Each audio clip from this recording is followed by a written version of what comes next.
Shalom Bapak Ibu dan Saudara semua, selamat hari Minggu dan selamat datang di channel YouTube MDC Magelang. Hari ini kita akan bersama-sama beribadah, tapi sebelum itu izinkan saya untuk menyampaikan beberapa kegiatan pada sepekan ini. Doa pagi dilakukan secara online setiap hari Senin sampai dengan Sabtu pukul 5 sampai dengan selesai.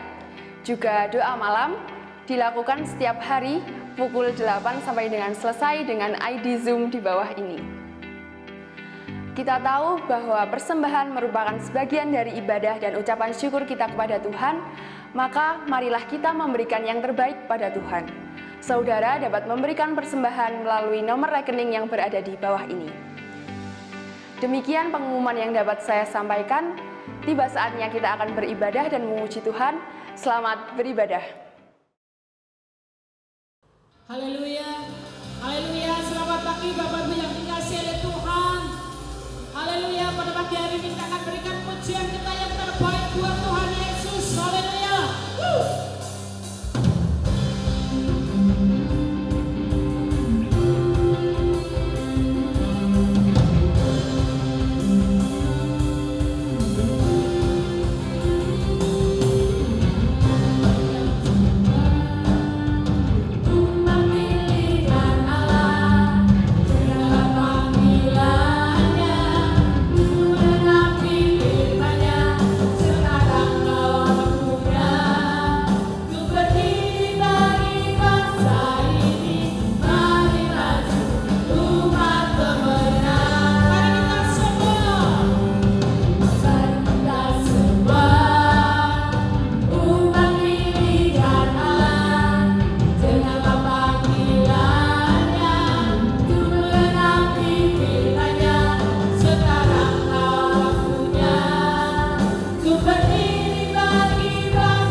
Sama-sama kita nyatakan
Sungguh Tuhan Yesus, kami mengucap syukur Tuhan. Engkau baik dalam hidup kami ya Bapa. Sungguh kuasa Tuhan tidak terbatas dalam hidup kami Yesus. Amin.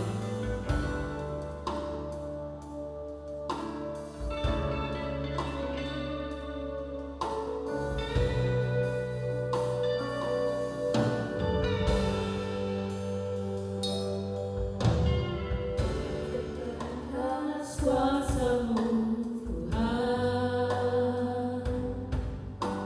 semua dapat Kau lakukan. Amin. Apa yang kelihatan mustahil bagiku, itu sangat mungkin bagimu. Sungguh tak terbatas kuasa-Mu Tuhan. Kuasa-Mu Tuhan, semua dapat Engkau lakukan, semua dapat Kau lakukan. Amin. Apa yang kelihatan mustahil bagimu, itu sangat mungkin bagimu.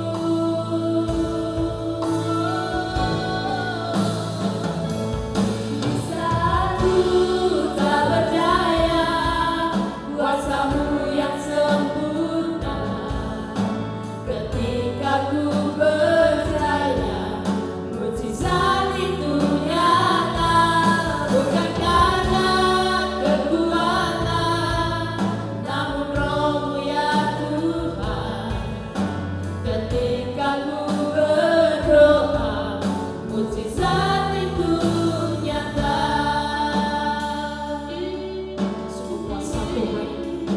Tidak dibatasi oleh apapun.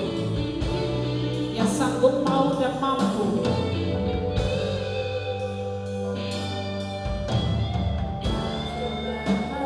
Kuasa-Mu Tuhan, sungguh semua dapat Kau lakukan Tuhan.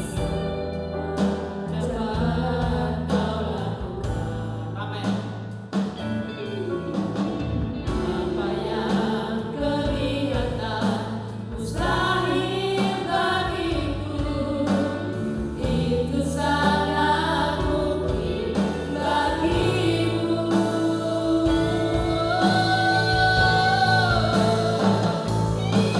Saat ku tak berdaya, kuasa-Mu yang sempurna, ketika ku percaya mukjizat itu nyata, bukan karena kekuatan, namun Roh-Mu ya Tuhan.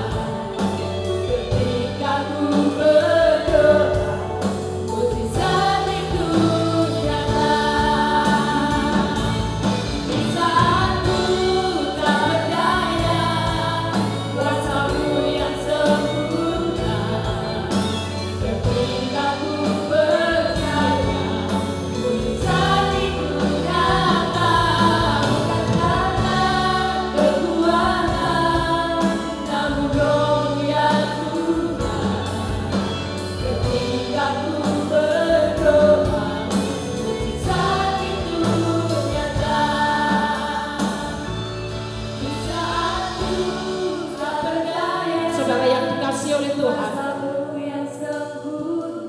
mungkin saat ini saudara mengalami beban yang sangat berat, yang seakan-akan mungkin saudara tidak mampu dan tidak tangguh. Tetapi Allah mau dan mampu. Amin. Bahwa mukjizat Tuhan itu tetap nyata. Mukjizat itu nyata. Di saat ku tak berdaya, kuasa-Mu yang sempurna, ketika ku percaya mukjizat itu nyata, bukan karena kekuatan, namun Roh-Mu ya Tuhan. Ketika ku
Sungguh Tuhan Yesus, kami sangat mempercayai di dalam kuasa-Mu ada mujizat. Mujizat Tuhan tidak pernah berubah, dulu, sekarang, dan selama-lamanya tidak berubah ya Tuhan. Sungguh kami mengucap syukur punya Allah yang seperti Engkau ya Tuhan. Engkau Allah yang hidup, Allah yang mampu dan mau mengubahkan kehidupan kami, membuat mujizat di dalam kehidupan kami ya Bapa. Terima kasih Tuhan Yesus, terima kasih ya Bapa. Inilah pujian kami, inilah ucapan syukur kami kepada Engkau ya Bapa. Biarlah ini akan menjadikan dupa yang harum di hadapan Engkau ya Bapa. Dan kalau sebentar kami akan duduk diam, kami akan dengar-dengaran akan kebenaran firman Tuhan. Biarlah Engkau sendiri akan urapi ya Bapa, hamba-Mu yang Tuhan sudah persiapkan, hamba-Mu yang sudah Tuhan utus untuk menyampaikan kebenaran firman Tuhan pada pagi hari ini. Biarlah pengurapan Allah, pengurapan Nabi itu boleh mengalir atas beliau ya Bapa, sehingga apa yang akan disampaikan nanti bukan perkataan manusia, tetapi apa yang akan disampaikan adalah perkataan Allah yang hidup. Terima kasih Tuhan Yesus, terima kasih ya Bapa. Kami siap diberkati Tuhan di dalam nama Tuhan kami Yesus Kristus. Haleluya, amin.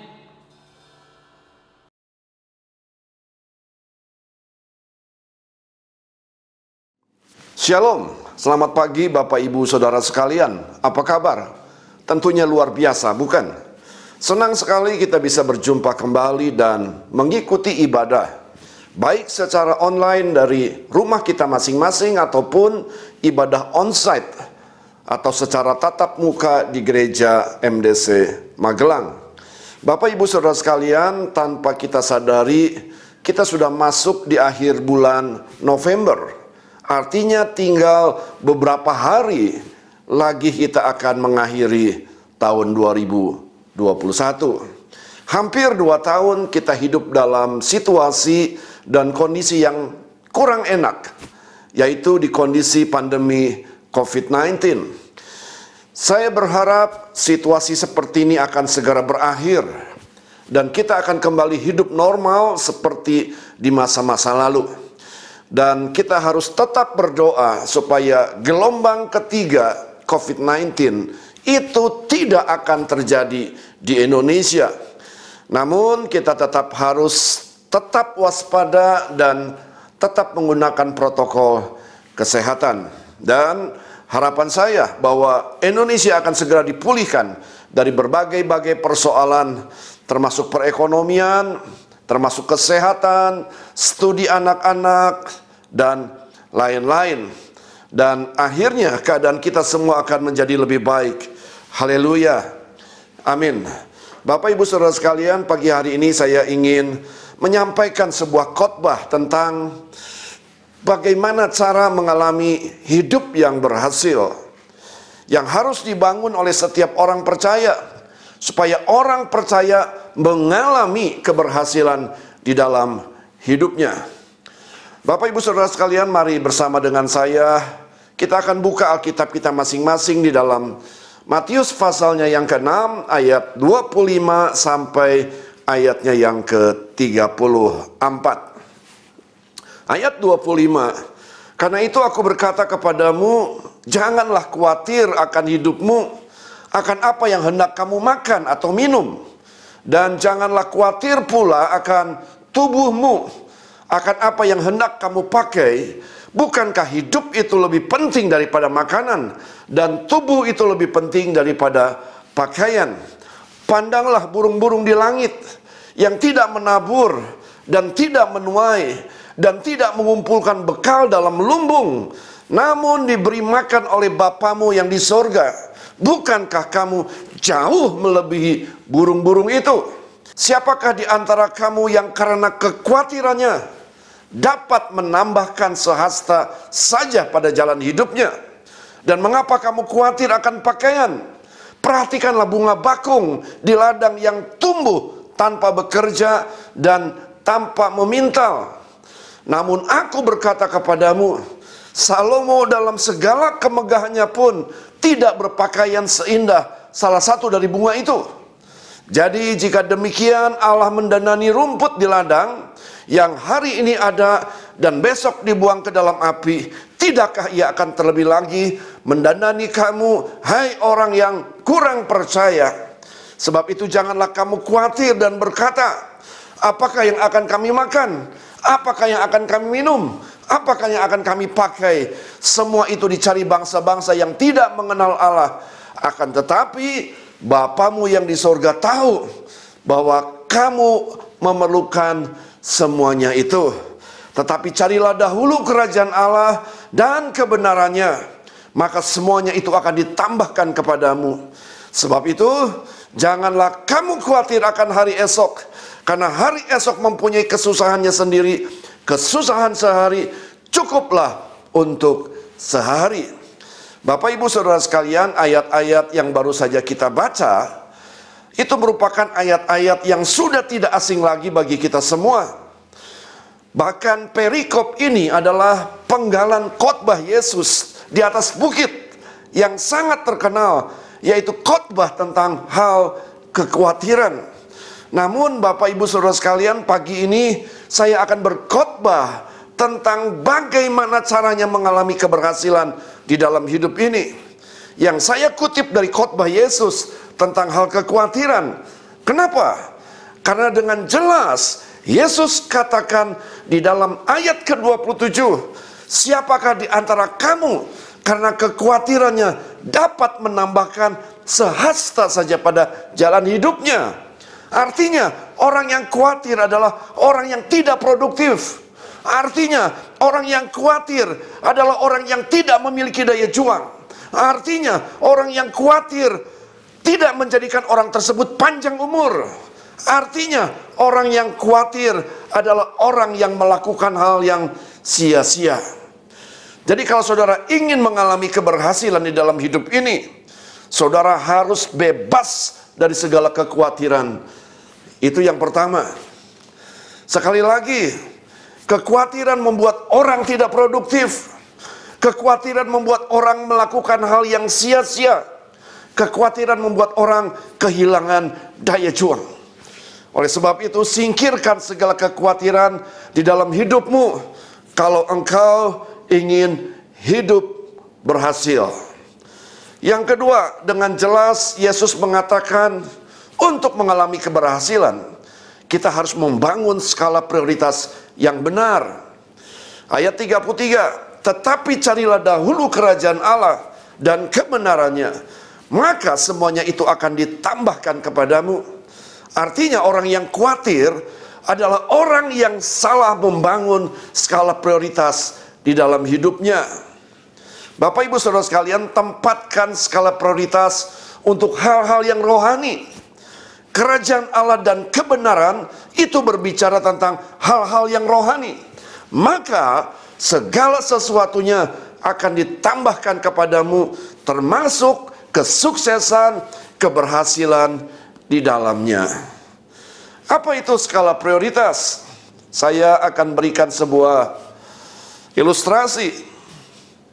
Suatu saat saudara akan pergi ke supermarket untuk membeli banyak barang. Lalu saudara mulai mencatat, membuat daftar catatan barang apa saja yang akan saudara beli. Ada kopi mungkin, ada beras, ada gula, ada sabun, ada pakaian yang akan saudara beli. Dan diperkirakan total semua akan menghabiskan uang 1 juta rupiah. Maka berangkatlah saudara ke supermarket. Namun apa yang terjadi? Setibanya di supermarket, saudara baru sadar bahwa dompet saudara tertinggal di rumah. Hanya ada 100.000 di tangan saudara. Dan saudara harus mengatur ulang mana yang penting yang harus saudara beli terlebih dahulu. Jadi saudara akan beli yang penting terlebih dahulu. Itu namanya saudara sedang mengatur skala prioritas. Saya sempat berpikir bahwa orang yang sukses atau orang yang berhasil adalah orang yang super sibuk. Saya sempat berpikir bahwa orang yang sukses atau orang yang berhasil adalah orang yang mengerjakan banyak hal dalam hidupnya, banyak aktivitas yang dibuat. Ternyata pendapat saya salah. Orang yang berhasil adalah orang yang tepat mengerjakan hal-hal yang penting atau yang prioritas di dalam hidupnya. Bapak Ibu Saudara sekalian, ada pepatah dalam bahasa Inggris yang mengatakan the main thing is to keep the main thing dari Stephen Covey. Artinya, hal yang utama adalah mengutamakan hal yang utama sebagai hal yang harus diutamakan. Sekali lagi saudara, artinya hal yang utama adalah mengutamakan hal yang utama sebagai hal yang harus diutamakan. Berapa banyak orang yang bingung saudara menempatkan ibadah dengan hobi. Berapa banyak orang yang bingung menempatkan hal-hal yang rohani yaitu ibadah dengan membuka toko pada hari Minggu. Kenapa orang khawatir? Karena orang tersebut salah menempatkan Tuhan sebagai prioritas utama dalam hidupnya. Kalau orang menempatkan uang sebagai skala prioritas dalam hidupnya, maka tidak heran orang tersebut akan mengalami kekhawatiran dalam hal keuangan. Bapak Ibu Saudara sekalian, kita melihat peristiwa Marta dan Maria, yaitu di dalam Lukas 10 ayat 38. Ketika Yesus dan murid-muridnya dalam perjalanan, tibalah ia di sebuah kampung. Seorang perempuan yang bernama Marta menerima dia di rumahnya. Perempuan itu mempunyai seorang saudara yang bernama Maria. Maria itu duduk dekat kaki Tuhan dan terus mendengarkan perkataannya. Sedang Marta sibuk sekali melayani. Ia mendekati Yesus dan berkata, "Tuhan, tidakkah engkau peduli bahwa saudaraku membiarkan aku melayani seorang diri? Suruhlah dia membantu aku." Tetapi Tuhan menjawabnya, "Marta, Marta, engkau khawatir dan menyusahkan diri dengan banyak perkara. Tetapi hanya satu saja yang perlu. Maria telah memilih bagian yang terbaik, yang tidak akan diambil daripadanya." Bapak Ibu Saudara sekalian, kita lihat di sini bagaimana respon Marta dalam menyambut Yesus tatkala Yesus mampir ke rumahnya. Alkitab mengatakan Marta sangat sibuk sekali dalam melayani Yesus. Mungkin menyediakan makanan, mungkin menyediakan minuman, menyediakan segala sesuatunya. Namun Maria duduk di bawah kaki Yesus. Ayat 41, tetapi Tuhan menjawabnya, "Marta, Marta, engkau khawatir dan menyusahkan diri dengan banyak perkara. Tetapi hanya satu saja yang perlu. Maria telah memilih bagian yang terbaik, yang tidak akan diambil daripadanya." Artinya, Maria telah menempatkan hal-hal rohani sebagai skala prioritas. Maria telah menempatkan membangun hubungan yang intim dengan Tuhan Yesus sebagai skala prioritas. Dan Yesus merespon sebagai berikut, "Tetapi hanya satu saja yang perlu. Maria telah memilih bagian yang terbaik, yang tidak akan diambil daripadanya." Sedangkan Marta menempatkan pelayanan sebagai prioritas utamanya. Tetapi carilah dahulu kerajaan Allah dan kebenarannya, maka semuanya itu akan ditambahkan kepadamu. Bapak Ibu Saudara sekalian, kalau kita prioritaskan Tuhan, maka Tuhan akan memberikan bonus. Dikatakan semuanya berbicara tentang keberhasilan, berbicara tentang keuangan, berbicara tentang kesehatan dan lain-lain. Namun banyak orang mencari bonusnya daripada menu utamanya.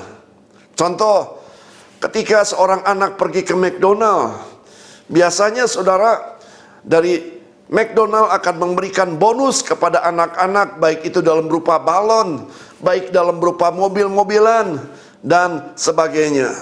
Dan banyak anak-anak saudara pergi ke McDonald bukan untuk membeli menu utamanya, namun anak-anak seringkali pergi ke McDonald hanya untuk mendapatkan bonus mainan dari McDonald. Bapak Ibu Saudara sekalian, itu melambangkan seseorang yang memiliki kerohanian yang kekanak-kanakan. Mereka datang untuk mencari bonus, bukan mencari menu utamanya, saudara. Mereka datang bukan mencari kerajaan Allah terlebih dahulu, namun yang ia cari adalah bonus-bonusnya. Itu menunjukkan seseorang sih di dalam kekanak-kanakan rohaninya. Kesimpulan, siapapun saudara, tempatkan Yesus sebagai prioritas utama dalam hidupmu. Skala prioritas yang kedua, itu tergantung situasi dan kondisi. Contoh, Paulus menempatkan pelayanan sebagai skala prioritas kedua. Karena memang Paulus, menurut penafsiran, Paulus tidak berkeluarga pada saat itu. Filipi 1 ayat 21, karena bagiku hidup adalah Kristus dan mati adalah keuntungan. Tetapi jika aku harus hidup di dunia ini, itu berarti bagiku bekerja memberi buah. Saudara, skala prioritas Paulus yang pertama adalah Kristus. Dan yang kedua, skala prioritas Paulus adalah melayani, bekerja, memberi buah. Buat Paulus, saudara, sebab Paulus menurut penafsir, Paulus tidak berkeluarga. Namun berbeda, Paulus menasihati kepada Timotius bahwa seorang diaken harus memiliki persyaratan sebagai berikut. 1 Timotius 3 ayat 12, diaken haruslah suami dari satu istri dan mengurus anak-anaknya dan keluarganya dengan baik. Artinya, keluarga sebagai prioritas kedua. Setelah itu baru pelayanan sebagai prioritas ketiga. Berapa banyak orang yang sibuk pelayanan, namun keluarga tidak pernah diperhatikan. Akhirnya pelayanannya jadi batu sandungan, saudara. Kesimpulan, prioritas pertama, siapapun saudara, tempatkan Yesus sebagai skala prioritas utama dalam hidup saudara. Dan yang kedua adalah keluarga. Dan yang ketiga, tempatkan prioritas ketiga adalah pelayanan. Bapak Ibu Saudara sekalian, orang yang berhasil adalah orang yang menempatkan kerajaan Allah sebagai prioritas utama. Siapapun saudara, tempatkan Yesus sebagai prioritas utama dalam hidup saudara.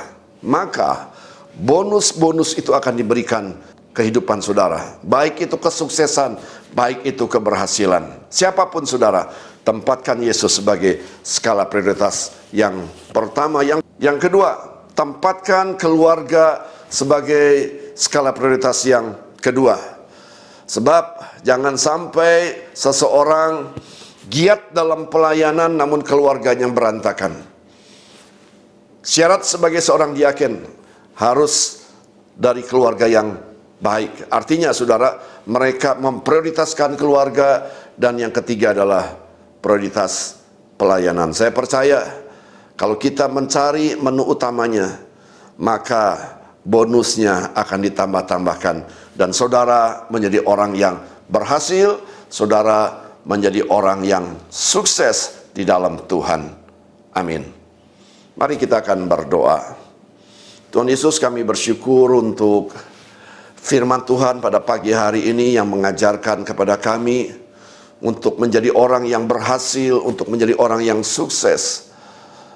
Adalah ketika kami menempatkan Tuhan sebagai skala prioritas yang paling utama. Ada banyak hal yang penting dalam hidup ini, namun tidak semua yang penting itu prioritas. Kami mau tempatkan satu yang paling penting daripada yang lain, yaitu hal-hal yang rohani.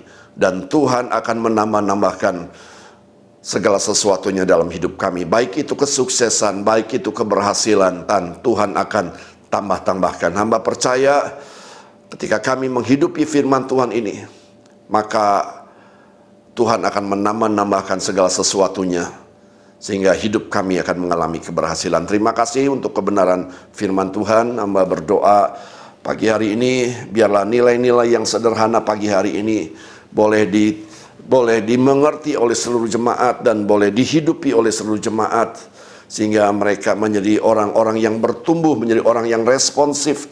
Apa yang mereka dengar, mereka lakukan. Terima kasih Tuhan Yesus. Hamba berdoa secara khusus Untuk saudara-saudara kami mungkin yang sedang mengalami kesulitan di masa-masa pandemi, masalah pekerjaan, keuangan, mari Tuhan akan memberkati mereka semua. Anugerahkan kelimpahan di antara kami ya Tuhan, sehingga tidak ada yang miskin di tengah-tengah kami. Semua diberkati oleh Tuhan. Sembuhkan yang sedang sakit, mungkin yang ada yang sedang berbaring di rumah sakit.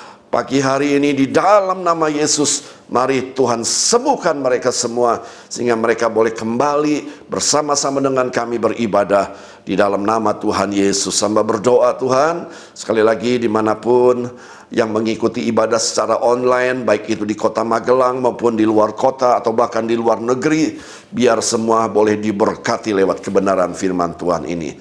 Mari saudara yang dikasih oleh Tuhan, angkat kedua belah tangan saudara untuk menerima berkat. Saudara yang dikasih oleh Tuhan, pulanglah, bawalah berkat daripada Bapa, kasih daripada Tuhan Yesus Kristus, di dalam penyertaan Allah Roh Kudus, mulai pagi hari ini sampai Maranatha, Tuhan datang yang kedua kali, menjemput saudara dan saya menjadi jemaat yang tidak bercacat celah. Di dalam nama Tuhan Yesus, yang percaya katakan, amin. Tuhan Yesus memberkati. Selamat hari Minggu.